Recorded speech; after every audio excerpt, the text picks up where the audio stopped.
It's hard to believe that for 20 years we have been fighting for families.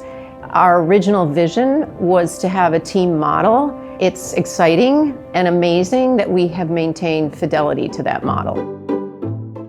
I've always said you can't understand what happens in family court unless you were there. But I thought something was terribly wrong and there had to be a new approach. John Mattingly was made the head of a special panel that the federal district court appointed to evaluate New York City child welfare practice. And he wrote a report basically calling the court an utterly inept place where there is no meaningful due process of any kind, least of all any meaningful representation of families. And so I think that helped to spur us to think about the development of a specialized practice. The idea was not just better and high quality parent representation, but using social workers in the practice in a very integral way, and eventually parents with lived experience or expertise.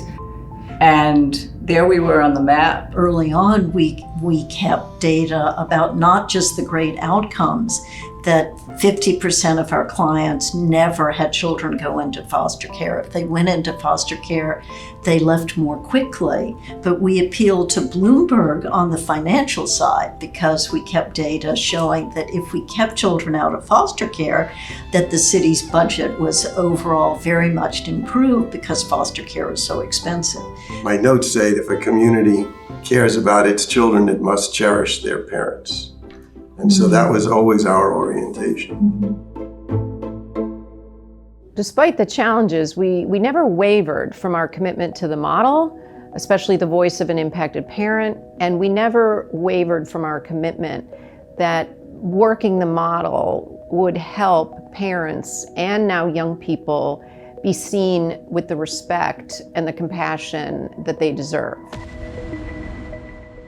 Us setting a table for them and having them at the head of the table, that definitely changes how they view the system. But to say to a client that I am a person that successfully navigated the system and now I'm here in the capacity to assist them, I think it's significant because families need help. It's a horrible thing to one moment you have your children at home with you, and the next thing you know is that you come to court and HHS will remove your children right there in court from you. Children never forget about their parents and their parents existing. And so really supporting them and being able to be there for them is really the best investment any society can kind of make.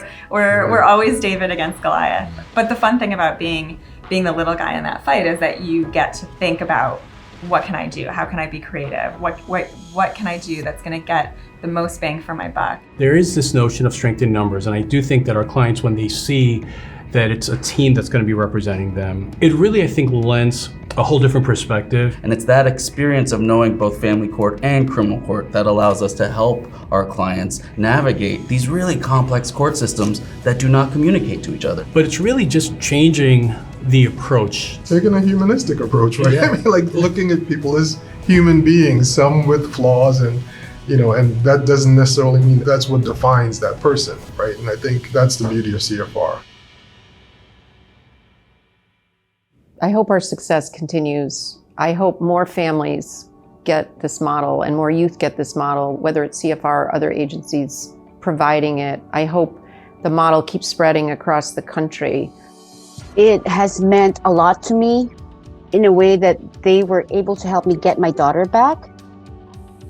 CFR has been there for me, even not just through the case, but through my own personal life too. They're the captains of our teams. And I think for a lot of our clients, this might be the first time that they've had access to someone who's really saying, we're here. Do not hesitate to call. You guys have been amazing.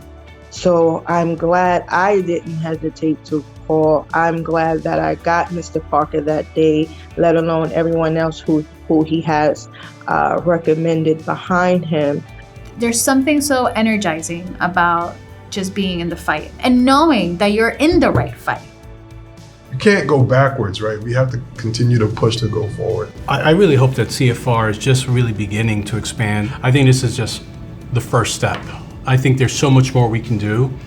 We're powerful, and I think we can really accomplish a lot, and I'm looking forward to being here to see that all happen. The happiness, the contentment that I have right now, every time that I see her, there's always a tug in my heart. And when I see my daughter, I also see CFR.